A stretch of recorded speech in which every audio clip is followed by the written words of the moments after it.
और शुरू करने से पहले मैं एक बार और निवेदन करूंगा कि आप सच में इस राष्ट्र के, समाज के अगर जिम्मेदार पर्सन हैं और आपकी कहीं ना कहीं भावनाएं समाज के साथ जुड़ी हुई है कि समाज के साथ आपका तालमेल बना रहे और समाज में आपकी भूमिका, आपकी पहचान और आपका विचार समाज तक पहुंची, तो एक बार प्रयास करके कोशिश है आपसे कि आप एक बार वीडियो को शेयर कर लें, अन्य लोगों तक पहुंचा दे। जब अन्य लोगों तक चला जाए तो अन्य लोग भी इस बात को समझ जाएंगे।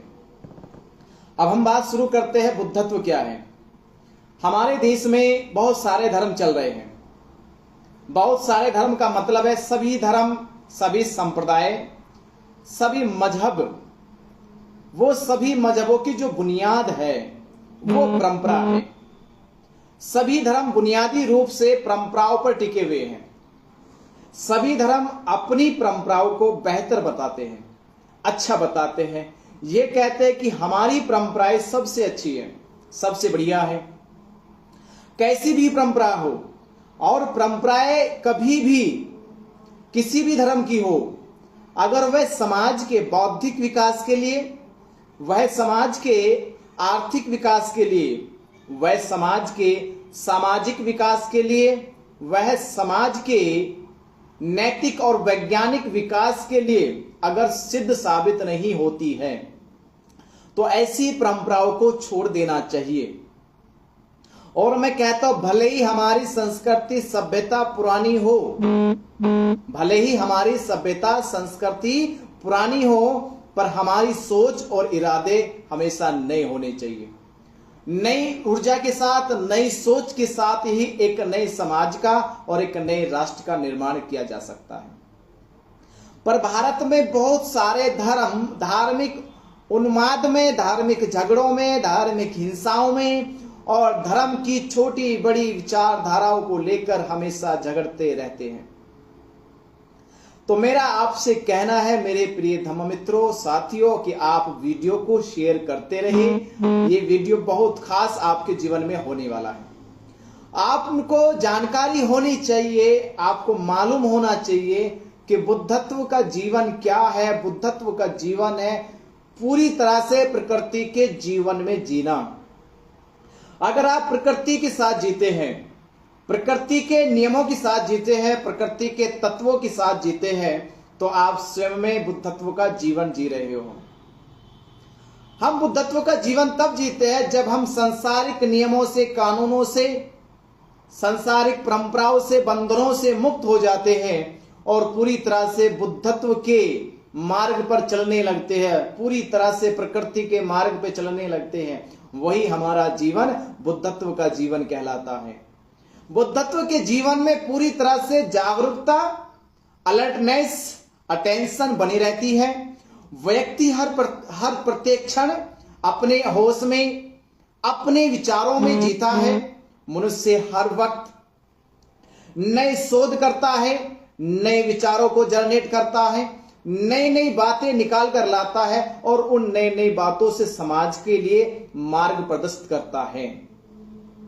पर समाज इतना अपंग होता जा रहा है, वो किसी भी धर्म के संप्रदाय का हो, वो परंपराओं को अपने आधार से उनको बड़ा कहता है, उनको छोटा कहता है। आज परंपराओं को लेकर, रूढ़िवादी परंपराओं को लेकर समाज की मानसिकता इतनी छोटी हो चुकी है कि हमारे पड़ोसी मुल्क विज्ञान के क्षेत्र में इतनी तरक्की कर चुके हैं। हमारे पड़ोसी मुल्कों ने विज्ञान के क्षेत्र में इतनी बड़ी तरक्की कर ली है कि आज वो हर तरह के संसाधनों से संपन्न है। वो उनके यहाँ अच्छी एजुकेशन है, उनके यहाँ समाज का अच्छा निर्माण हो चुका है। पर भारत के अंदर रूढ़िवादी परंपराओं पर चलते चलते समाज को इतना दयनीय बना दिया गया है, इतना कमजोर बना दिया गया है, इतना लाचार बेबस बना दिया गया है कि आज समाज स्वयं भी जी नहीं पा रहा। उसे 2 वक्त का अच्छा से भोजन नहीं मिल रहा है, उसे अच्छे पहनने को वस्त्र नहीं मिल रहे, रहने सहने के लिए अच्छा मकान घर नहीं है, घूमने के लिए रोडें अच्छी नहीं है, चलने के लिए साधन अच्छे नहीं है। तो आप ही सोचिए कि हमने इन रूढ़िवादी परंपराओं पर चलकर इन पुरानी सड़ी गड़ी जिंदगी में जीकर हमने समाज को नया क्या दिया है? तो मैं आपसे कह रहा हूं कि बुद्धत्व का जीवन है नवीनकरण का जीवन, परिवर्तन का जीवन। जीवन में परिवर्तन की ओर बढ़ो, और परिवर्तन की ओर वही बढ़ता है जो साहसी होता है, जो बुद्धि से विद्वान होता है, जिसके साहस में बल होता है, जिसका बल इतना बलवान होता है कि वह बड़ी से बड़ी विपत्ति परिस्थितियों को भी बदल सकता है।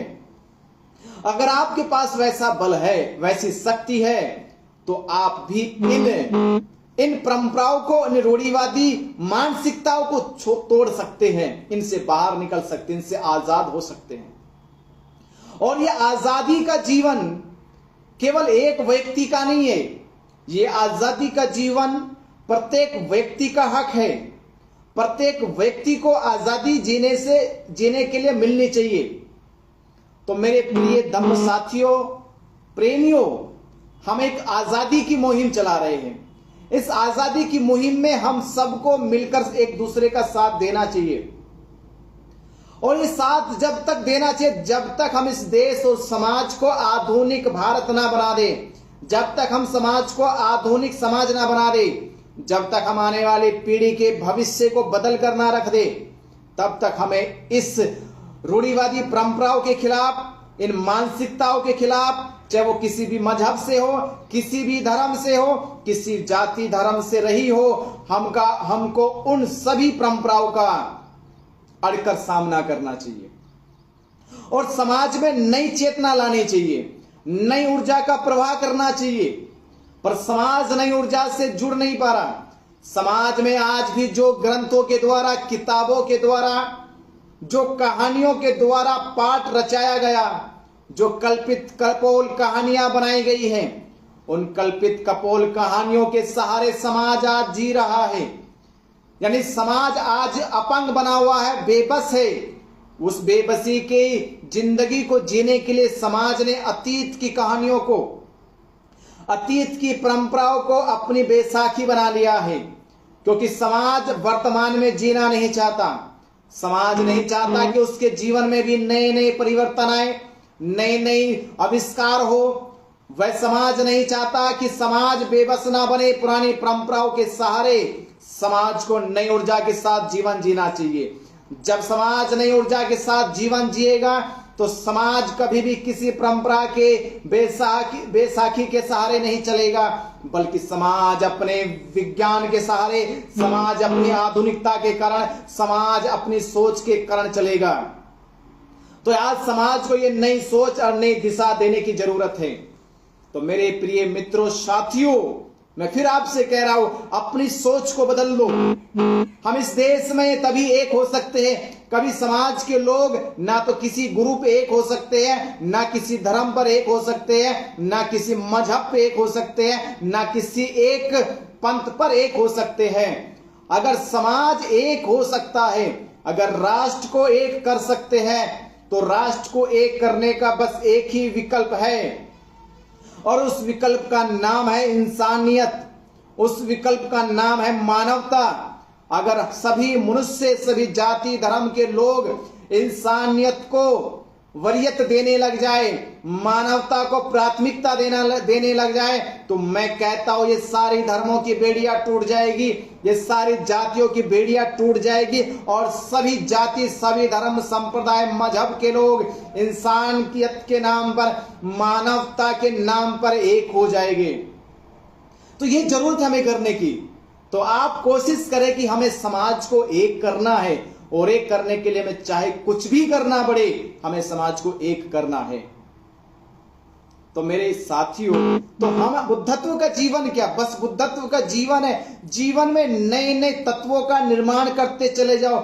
बुद्ध माने ज्ञान है, परख है, समझ है, प्रज्ञा है, विजडम है। जब आप अपनी विजडम में जीते हैं, जब आप अपनी विल पावर में जीते हैं, जब आप अपने कॉन्फिडेंस में जीते हैं, जब आप मानव शक्ति में जीते हैं, तब आपके अंदर बुद्ध पैदा हो जाते हैं। और जब बुद्ध पैदा हो जाते हैं तो बुद्धत्व के तत्वों का आपका जीवन शुरू हो जाता है, और आप अपने आसपास बुद्ध के तत्वों से समाज को प्रेरित करने का काम करते हैं, समाज के अंदर बुद्ध के तत्वों का प्रचार प्रसार करने का काम करते हैं। और जब बुद्ध के तत्वों का प्रचार प्रसार होता है समाज में, तो पूरा समाज बुद्धत्व के जीवन में आ जाता है। और ये बुद्धत्व का जीवन उस समाज को इतना आधुनिक जीवन देता है, उस समाज को इतना सुंदर खुशहाल जीवन देता है, वो जीवन जो जीवन की उसने कल्पना तक नहीं करी थी, ऐसा जीवन बुद्ध का जीवन देता है।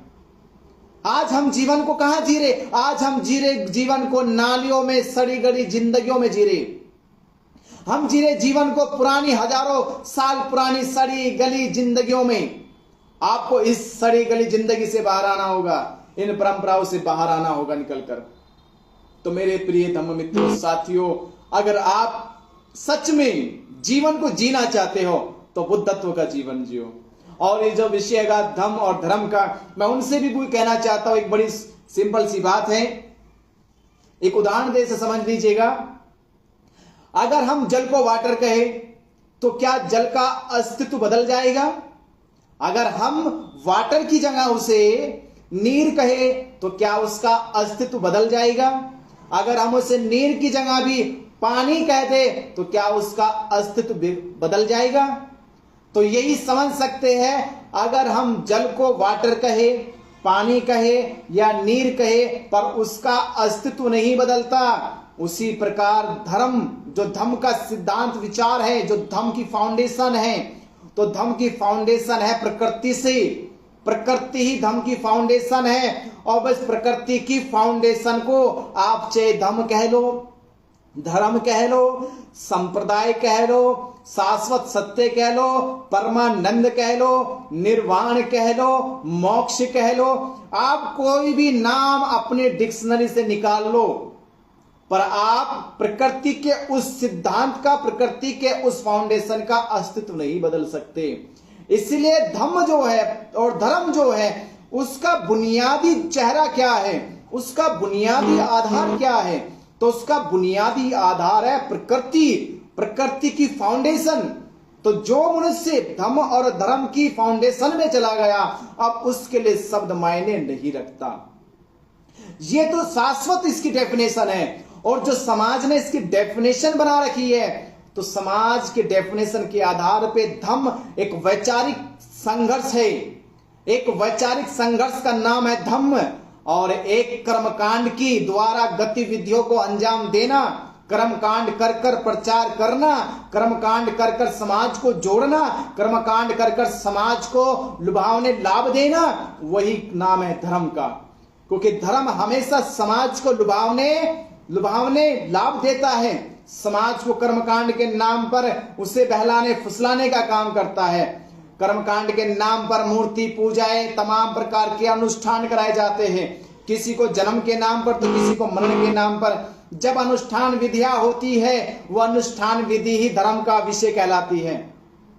क्योंकि धर्म के अंदर कोई अनुष्ठान नहीं होता, धर्म के अंदर कोई कर्मकांड नहीं होता, क्योंकि धर्म पूर्ण रूप से वैचारिक क्रांति का नाम है। जब आप पूर्ण रूप से वैचारिक क्रांति करते हैं, एक विचार को दूसरी जगह तक ट्रांसफर करने का काम करते हैं, उससे फॉरवर्ड करने का काम करते हैं, तो विचारों का जो तालमेल होगा, जो विचारों का आदान प्रदान होगा, इस विचारों के आदान प्रदान को ही हम धम्म की क्रांति कहते हैं।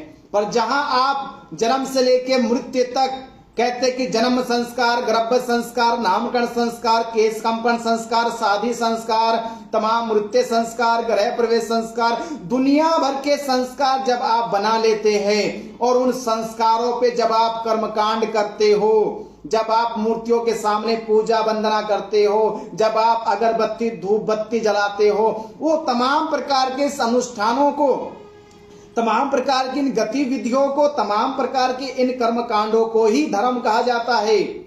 क्योंकि धर्म की गतिविधियां ही कर्मकांड कहलाती है। धर्म तभी जिंदा होता है जब कर्मकांड होगे, तब अनुष्ठान होगे, तब संस्कार होगे, तो धर्म जिंदा होगा। और धर्म के लिए ना तो कोई संस्कार जरूरी है, ना ही कोई कर्मकांड जरूरी है, ना ही कोई अनुष्ठान जरूरी है, क्योंकि धर्म पूर्ण रूप से वैचारिक और आचरण और सदाचार का मार्ग है। जब आप सदाचार के मार्ग पे चलते हो, नैतिकता के मार्ग पे चलते हो, सत्य की बातें करते हो, तथात्मक बातें करते हो, तब आपके जीवन में धम्म आ जाता है। क्योंकि धम्म पूर्ण रूप से वैचारिक क्रांति का संघर्ष है। वैचारिक रूप से धम्म का विस्तार होता है, कर्मकांडों से धर्म का विस्तार होता है और वैचारिक क्रांतियों से धम्म का विस्तार होता है। तो मेरे प्रिय धम्म मित्रों, साथियों, मैं आपके बीच में छोटा सा वीडियो लेकर आया था, बुद्धत्व और धम्म और धर्म का क्या अंतर है, क्या है। आज हमने उस विषयों पे बात की। मैं चाहूंगा कि आपका मंगल हो, कल्याण हो। आप ऐसे ही हमारे फेसबुक पेज से बने रहिए। मैं चाहूंगा कि आप ज्यादा से ज्यादा मेरे फेसबुक पेज को शेयर करें, फॉलो करें, कि आपको अच्छे से अच्छे वीडियो लगातार इस पे मैं देता रहूंगा। मेरे पेज को आप फॉलो करें। आप सभी का मंगल हो, सभी का कल्याण हो। साधु साधु साधु।